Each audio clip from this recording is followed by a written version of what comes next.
we will start with a very exciting title, The Bad Between the Good Ones, CEUS or Focal Liver Lesions. And that is presented by Professor Christoph Dietrich, who is a world-renowned speaker and researcher.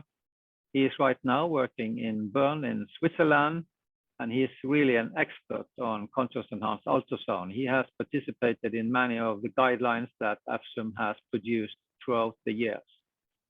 So please, Christoph, we are curious to hear your lecture.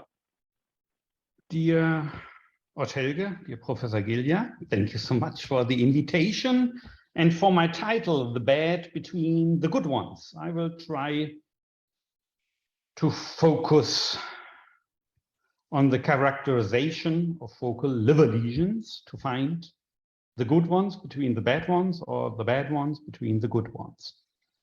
We will talk on the pretest probability. That means all clinical information, including shear wave elastography, should be taken into account. And those information is important for focal liver lesion characterization.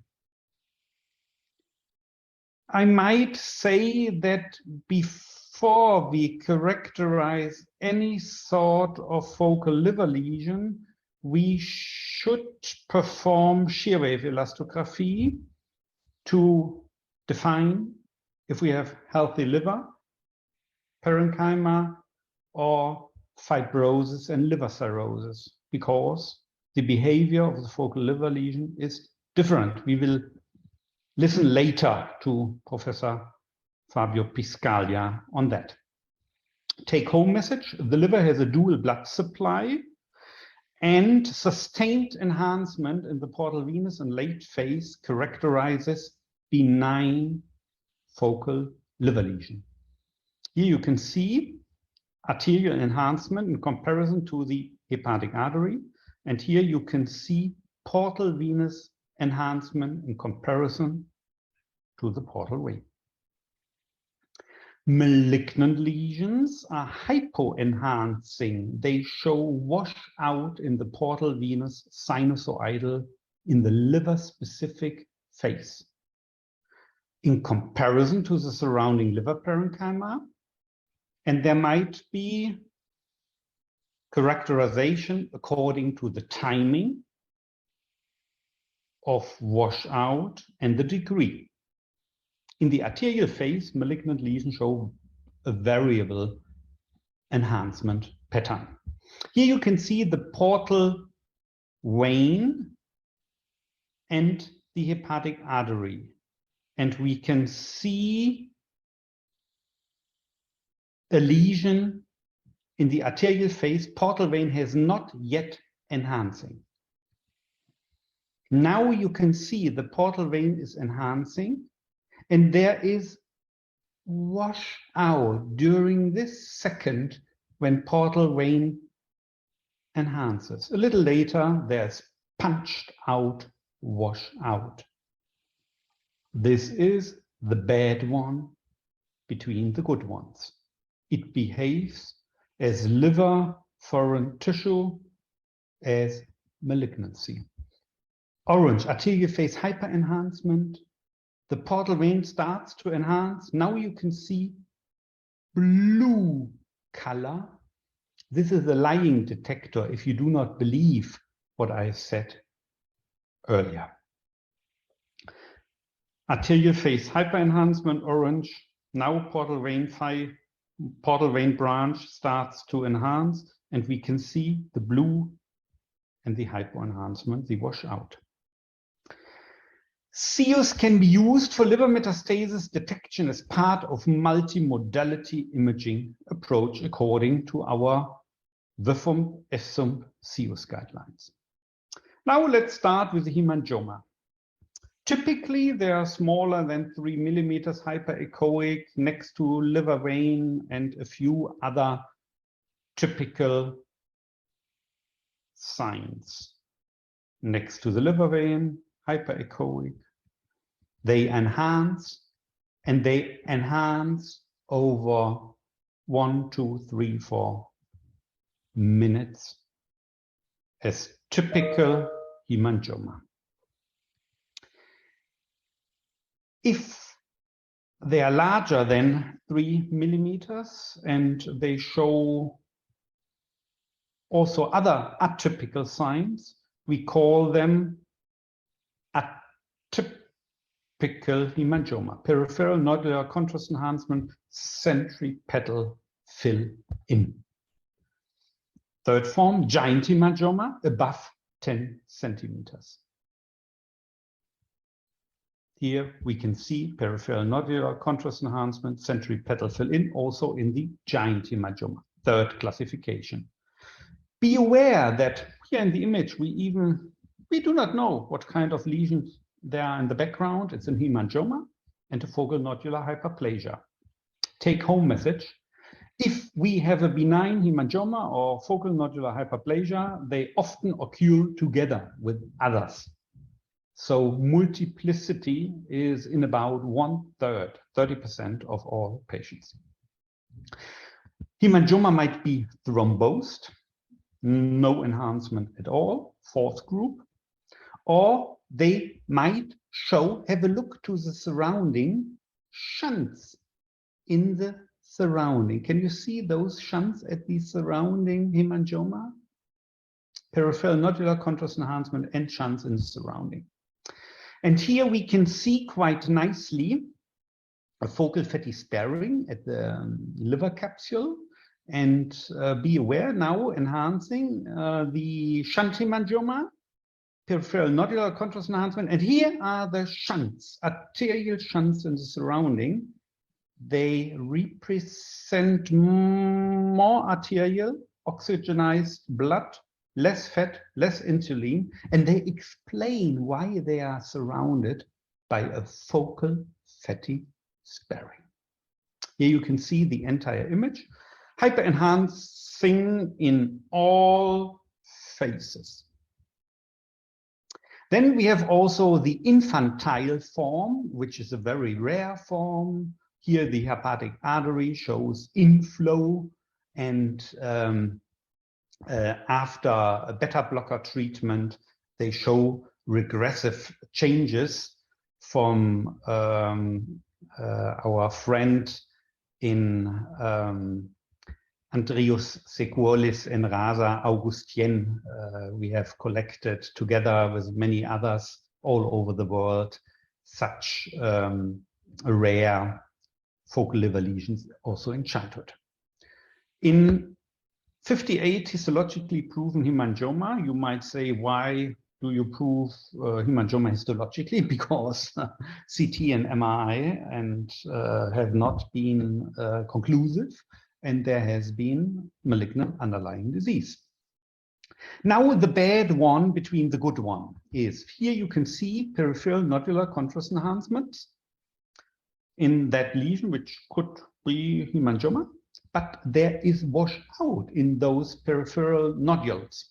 And it's an hemangioendothelioma, which shows signs partially in the arterial phase of hemangioma, the bad ones between the good ones.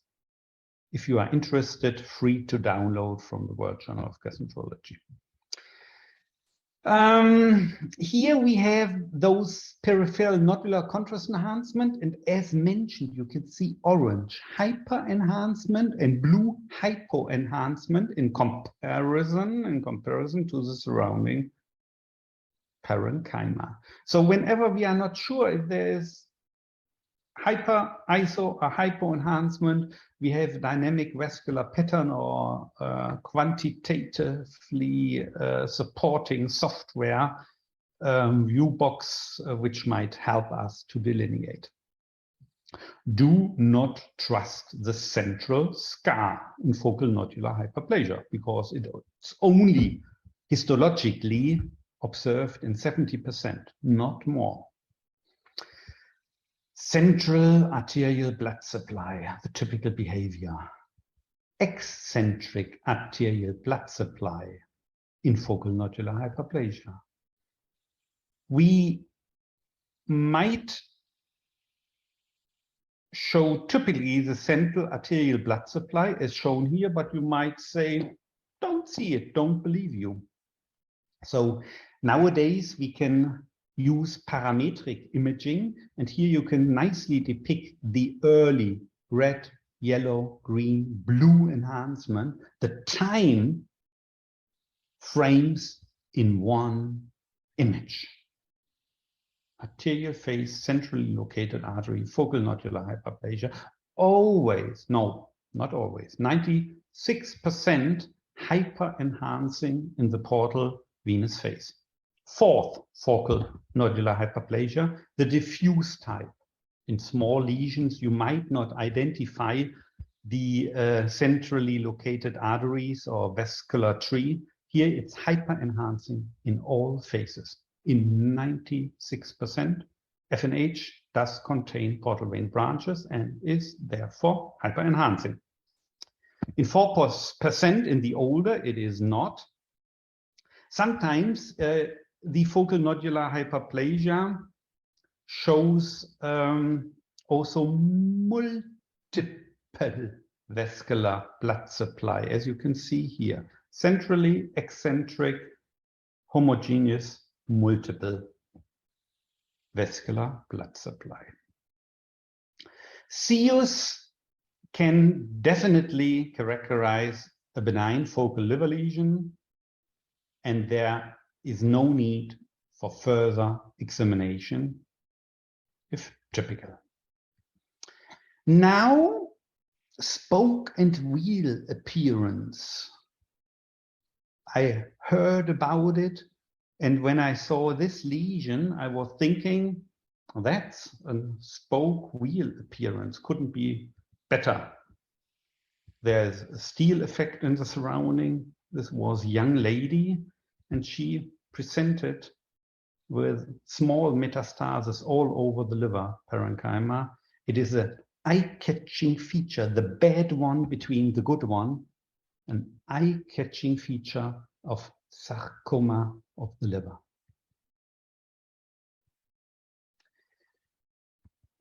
This is color Doppler imaging, and we see the central vascular blood supply. Here we might think of central vascular blood supply, but finally the lesion shows hypoenhancement in portal venous late phase. It shows wash out. It's a fibrolamellar hepatocellular carcinoma. It's a bad one between the good ones.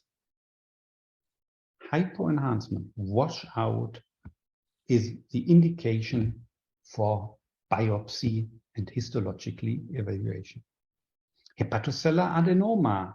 The CEUS features depend if in healthy parenchyma or liver cirrhosis. They behave differently. And today we can also classify according to mutations. In beta-catenin activated HCA, here hyperechoic. Here in HNF1 alpha inactivated, hypoechoic in fatty liver. Here isoechoic, we might not see anything, but it's the hepatocellular adenoma, which was part of the Sonoview approval study in Europe, the very first, how to say histologically, lesion.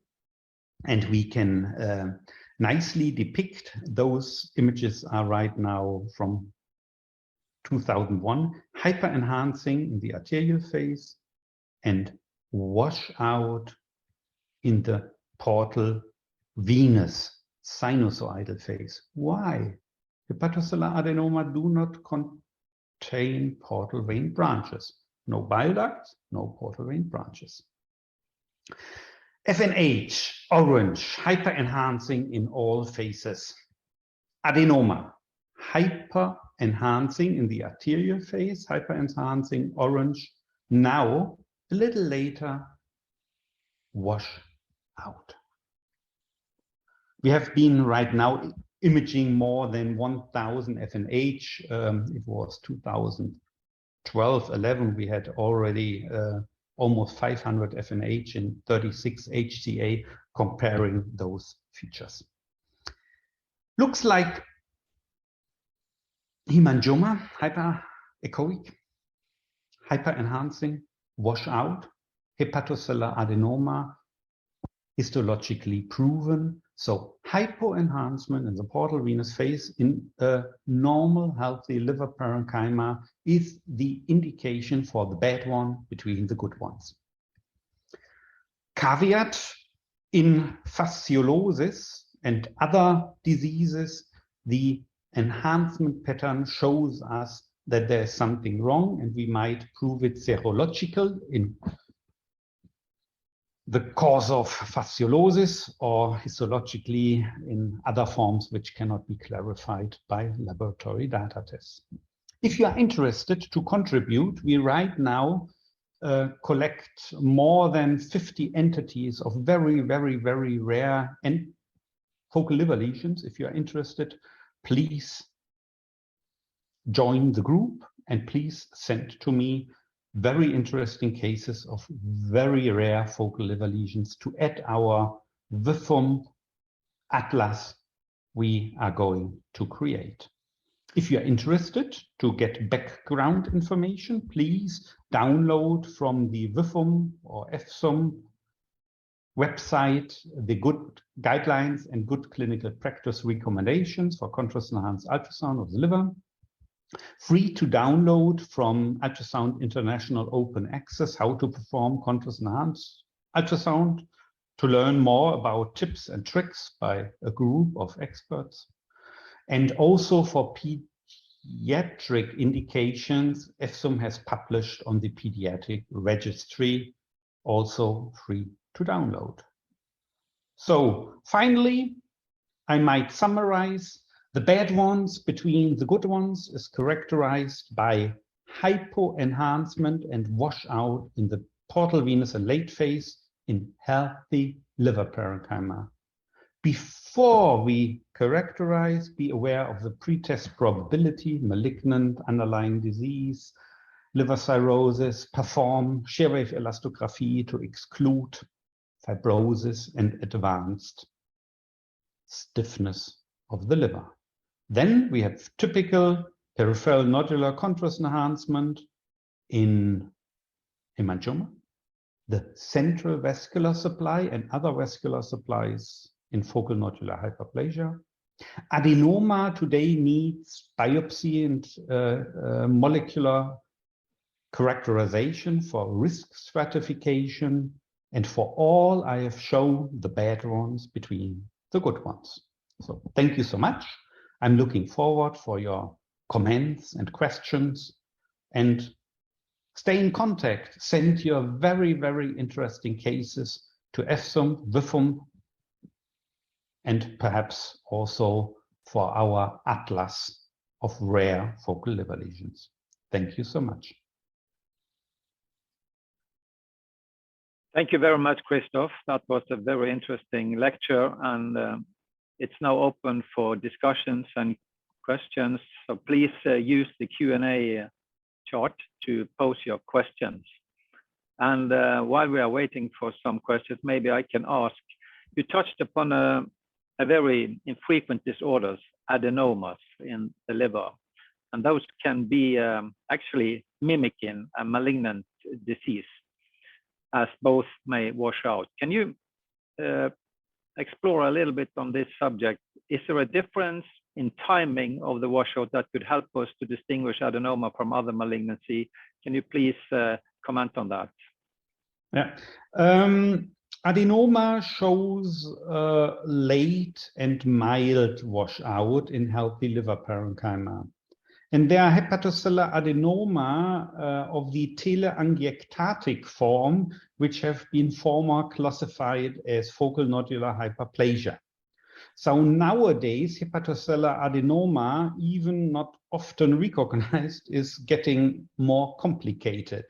But take-home message: healthy liver parenchyma, hypoenhancement and washout needs biopsy and histological and or molecular classification if no reason otherwise would argue against it. But it's normally the washout, mild and late. Yes. And if you compare this washout to the classical washout in HCC, I guess you can also underline that HCCs, where there are clearly malignancy, will also usually wash out quite late, not in the early portal phase. And that is something our next speaker also will draw some light on. Maybe I also can comment on hemangiomas. As you so perfectly told us, there are many types of hemangioma. Some are complex and complicated. Thrombosis, for instance, can fool us to think that there might be a washout. But also one other general tip is that the flow in an hemangioma is very, very slow indeed. So slow that it's not detected by ordinary Doppler. So we have to use contrast-enhanced ultrasound to really detect the flow. And therefore, they are also the flow is very vulnerable to bursting of bubbles. If you keep your transducer above this hemangioma during all the arterial and portal venous phase, you will probably destroy a lot of bubbles. So you won't observe the influx in the central portion of the tumor. So be aware of that. Put away your probe after the arterial phase for a minute or two and come back in late phase to see if there is complete fill-in in the central portions of the tumor. And also, in some cases, there is actually a very long time before the hemangioma is completely filled in. So in some cases, you have to wait for 5 or 6 minutes actually to observe a fill-in centrally. And now we have received a question from Catherine Aller. She says the following: I was an application specialist for sonogy in Austria and Germany and Switzerland in 2002 and 2003, and then returned to Australia to continue as a clinical sonographer, hoping to use contrast agents here. Unfortunately, it doesn't yet seem available in Australia for use in radiology. Is there any way I can help to be involved in any research here? Please, Christoph, can you comment on that? Difficult issue because I have no deep insight into the legal authorities of Australia. But what I can say is that the use of a contrast-enhanced ultrasound as off-label use might be indicated according to legal background. That means, in other words, if you have the alternative of computer tomography with radiation exposure and contrast-enhanced ultrasound as an image modality with the same sensitivity and specificity, or even better, there is an ethical need of using contrast-enhanced ultrasound to avoid radiation exposure. And this argumentation, and there are a few more, might be used in daily routine to think about to reduce radiation exposure for benign focal liver lesion and other diseases. That would be a short argumentation, but perhaps we might discuss 1, 3, 5 hours on this topic, and I can't give a real very good solution. Okay, Christoph, thank you very much for an interesting lecture.